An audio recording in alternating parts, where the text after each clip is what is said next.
Hi everyone, my name is Kyle from Regrettable Props, and welcome to the how-to tutorial series on the Lawbringer from the game For Honor.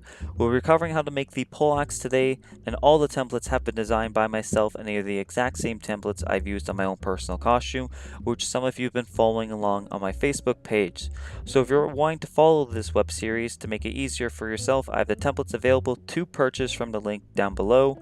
You can find the templates for the helmet and pauldron already on their respective videos on YouTube, but for the rest of the armor, you can get them from the link provided. And now on to the tutorial.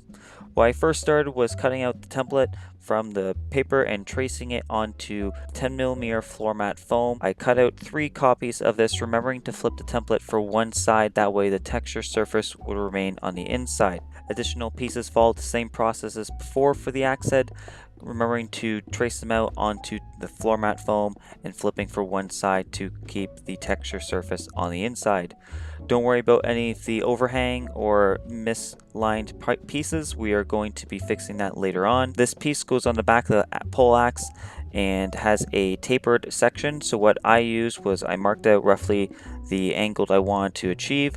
I used a very sharp box cutter blade to achieve this, but be very careful when you do so. Then it has a additional piece off of that to give like a little bit of a lip and overhang.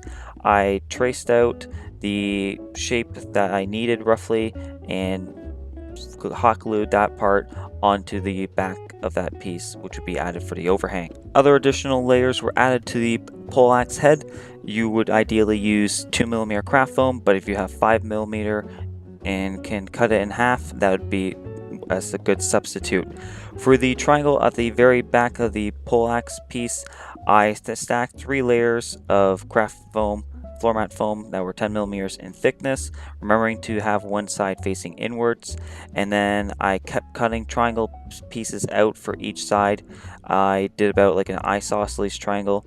This part there is no template for because it depends on the type of triangle pyramid that you want on the back. If you want it to be very tall, you can make it longer. If you want to make it equilateral, you can make it an equilateral pyramid. This part's completely up to you. I know it can be messy, but we're going to be filling in these seams later. And once we've cut out the pyramid, we're going to hot glue it onto that very back piece.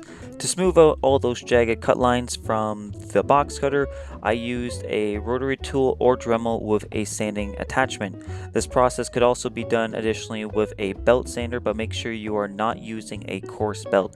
Ideally, a belt that is 100 to 120 grit would be best for achieving a smooth finish. Around the corners of the axe head to not have a cartoonish look. Then I cleaned up those layers that were stacked to make sure it was much more presentable in appearance, as well as thinning the tip of the axe head since it was very thick still. Once I was satisfied with all the dremeling, I sealed any of the seams or gaps that we had from stacking all the layers together on the front and the back using quick seal as well as water to help smooth it out. Now we're going to be adding a rivet to this piece. If you do not have a large enough googly eye, which is what I would ideally use, you can also use hot glue and keep it within a circular motion and just keep it on a flat surface to cool, obviously flat.